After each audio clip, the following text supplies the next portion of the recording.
Makanya siapa saja yang bisa menemukan rahasia terdalam dari tubuhnya, maka dia akan menemukan rahasia terdalam dari semesta yang besar ini. Tubuh ada 3 unsur. Ada unsur tubuh, unsur materi. Ada unsur pikiran, lalu ada unsur jiwa. Kalau kita bisa menampaki kesadaran tubuh, kesadaran pikiran, kesadaran jiwa, maka itulah langkah yang sangat luar biasa untuk menemukan siapa diri kita. Di situ kematangan jiwa akan terjadi.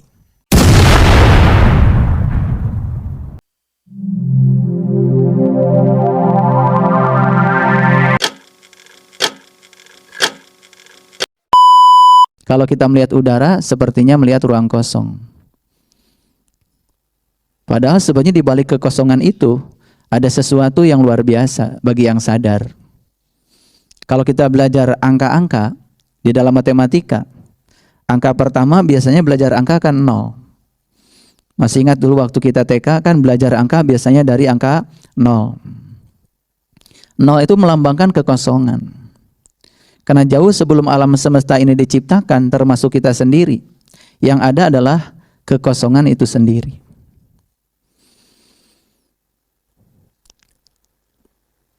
Satu-satunya yang ada dalam kekosongan itu adalah dia sendiri. Makanya setelah 0 masuk ke angka 1. Lalu ada seorang bijak di Bali yang menyatakan wujud dari kekosongan itu tiada lain adalah kecerdasan semesta tanpa batas. Kecerdasan semesta tanpa batas ingin mewujudkan diri sebagai sebuah kecerdasan, lalu mewujudkan kecerdasannya dalam bentuk ciptaan. Lalu kecerdasan itu kemudian mewujud menjadi energi. Dan energi memampat kemudian menjadi materi. Jadi materi, energi, dan kekosongan itu sendiri sebutnya adalah satu kesatuan. Kalau kita melihat ruang kosong di sekitar sini, mungkin kita hanya menyaksikan udara. Padahal sebetulnya ketika udara tidak ada, yang ada tetap saja kekosongan itu sendiri. Sekarang saya ada di sini, saya ada di sini. Saya sedang menempati sebuah kekosongan. Dan ketika saya berangkat dari sini, yang saya tinggalkan adalah kekosongan itu sendiri. Makanya kekosongan selalu ada. Jadi kalau kita ini disebutnya ada, sedangkan dia sendiri menyatakan dirinya maha ada. Karena kekosongan itu selalu ada. Lalu bagaimana ya sang kecerdasan semesta tanpa batas itu mewujudkan kecerdasannya? Lalu menciptakan ya wujud materi. Makanya materi yang pertama kali diciptakan ya oleh dia itu sebetulnya adalah atom. Para ilmuwan fisika sepakat menyatakan bahwa hanya ada 3 atom perdana yang diciptakan pertama kali. Yang pertama namanya helium, yang kedua namanya lithium, yang ketiga namanya deuterium. 3 atom perdana inilah yang menjadi bibit alam semesta. Termasuk matahari yang sering menyinari kita setiap hari, itu adalah unsur pembangunnya adalah helium. Makanya semua bintang yang jumlahnya sekitar 350 miliar triliun itu juga dibangun oleh helium. Itu adalah atom perdana di semesta ini. Jadi kalau orang yang sudah mencapai tingkat kesadaran, melihat materi, melihat energi, melihat kekosongan itu sendiri. Jadi kalau dia membaca sebuah ayat di Quran yang mengatakan walillahil masyriqi wal maghrib fa aina matuwallu fasama wajhullah. Aku meliputi timur dan barat, dan kemanapun kamu memalingkan wajah, di situ kamu akan mendapati aku. Makanya bagi mereka yang sudah mencapai kesadaran yang tinggi, kemanapun dia memalingkan wajah, tidak ada yang disaksikan kecuali dia sendiri. Yang aneh, ada sebuah gejala di masa kini, banyak orang yang mencari Tuhan yang maha gaib, tapi ketika Tuhan yang maha gaib sudah menyatakan diri sebagai wujud yang nyata malah diabaikan. Tuhan yang maha gaib disembah-sembah, dipuja-puja. Tetapi ketika Tuhan yang maha gaib sudah menyatakan diri sebagai dia yang maha nyata, lalu dalam waktu yang bersamaan dia juga melemparkan kebencian pada Tuhan itu sendiri. Bagi mereka yang sadar, Sesungguhnya saat melihat manusia, saat melihat pohon, saat melihat apapun isi dari alam semesta ini, yang dia saksikan adalah perwujudan dari dia itu sendiri. Bagaimana mungkin dia berani menyakiti yang lain? Jadi kembali kepada alat musik yang tadi, kalau didengarkan itu, gesekan tadi itu. Kalau leluhur saya di Tatar Parahiang mengatakan, itu bunyinya seperti ini. Teangan, teangan, teangan. Teangan itu bahasa Indonesianya cari. Cari. Cari. Siapa yang harus kita cari? Siapa yang harus kita cari? Dalam sebuah diskusi Allah berfirman, aku adalah sebuah perbendaharaan yang tersembunyi. Aku ingin agar aku dikenali, maka aku ciptakan manusia agar dapat mengenaliku. Proses mengenal harus dimulai dengan proses pencarian. Makanya kita mulai menerawang ke angkasa, menerawang ke alam-alam tinggi, menerawang ke alam-alam luhur. Itulah musik tarawangsa. Kita disuruh untuk menerawang ke alam-alam yang tinggi, untuk menemukan sejatinya diri kita. Makanya puncak kematangan jiwa tercapai tepat pada saat manusia sudah mengenali dirinya sendiri. Itu sebabnya tingkah tindakan yang paling mulia di semesta ini yang dilakukan manusia adalah tindakan yang dilakukan oleh tubuh dan pikiran sebagai persembahan terhadap jiwa sebagai wakil Tuhan di dalam semesta kecil. Banyak ilmuwan yang berhasil menemukan keajaiban di semesta besar. Tapi sedikit dari mereka yang mampu menemukan keajaiban di semesta kecil. Banyak yang mempelajari kitab-kitab suci, terus saja dipelajari. Yang ditulis, tetapi sedikit sekali yang mampu menemukan rahasia di balik kitab suci yang ditulis oleh tangan Tuhan sendiri yang bernama tubuh. Apa sih unsur pembentuk tubuh? Unsur pembentuk tubuh adalah atom. Kemudian merangkai menjadi molekul. Molekul merangkai menjadi jaringan saraf. Jaringan saraf merangkai menjadi jaringan tubuh yang kemudian membentuk organ tubuh. Lalu terbentuk tubuh yang sempurna. Makanya siapa saja yang bisa menemukan rahasia terdalam dari tubuhnya, maka dia akan menemukan rahasia terdalam dari semesta yang besar ini. Tubuh ada 3 unsur. Ada unsur tubuh, unsur materi. Ada unsur pikiran, lalu ada unsur jiwa. Kalau kita bisa menampaki kesadaran tubuh, kesadaran pikiran, kesadaran jiwa, maka itulah langkah yang sangat luar biasa untuk menemukan siapa diri kita. Di situ kematangan jiwa akan terjadi. Lalu lihat orang-orang yang tidak matang jiwanya. Biasanya sangat mudah disentuh oleh kemarahan. Kapan seseorang marah? Sederhana. Seseorang marah biasanya ketika pikiran menilai sesuatu yang terjadi itu sebagai sesuatu yang tidak pantas. Saya sering ditanya oleh jamaah saya, kalau begitu bagaimana cara menyembuhkan kemarahan? Kan kemarahan itu terjadi karena pikiran sedang menilai sesuatu bagi pikiran tidak pantas. Meredam kemarahan sederhana bagi orang yang cerdas. Pantaskan saja sesuatu yang tadi oleh pikiran tidak pantas menjadi pantas.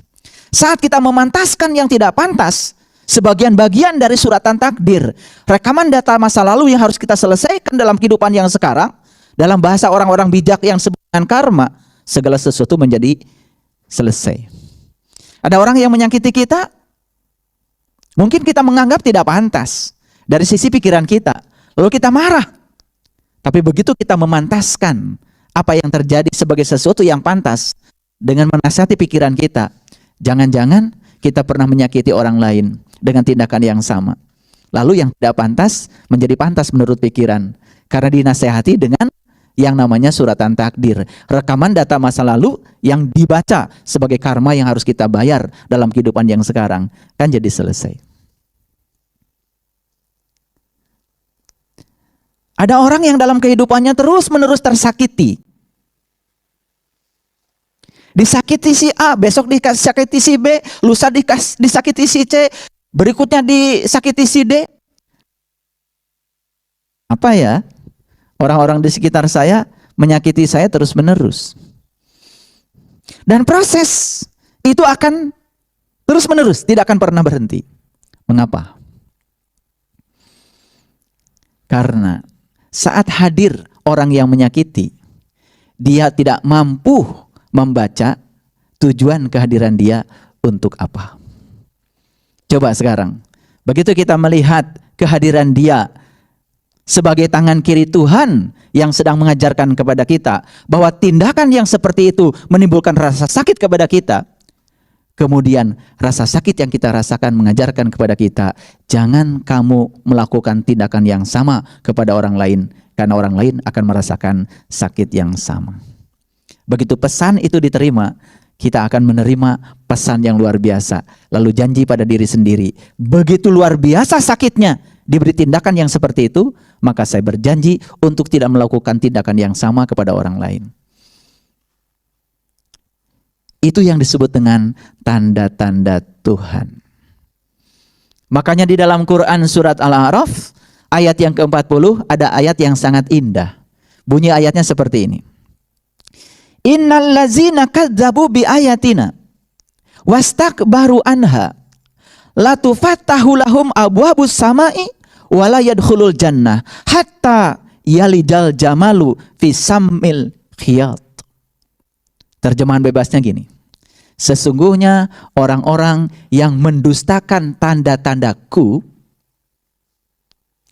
dan menyombongkan diri, la tufattahu lahum abwabus samai, maka pintu-pintu langit tidak akan pernah terbuka bagi dia.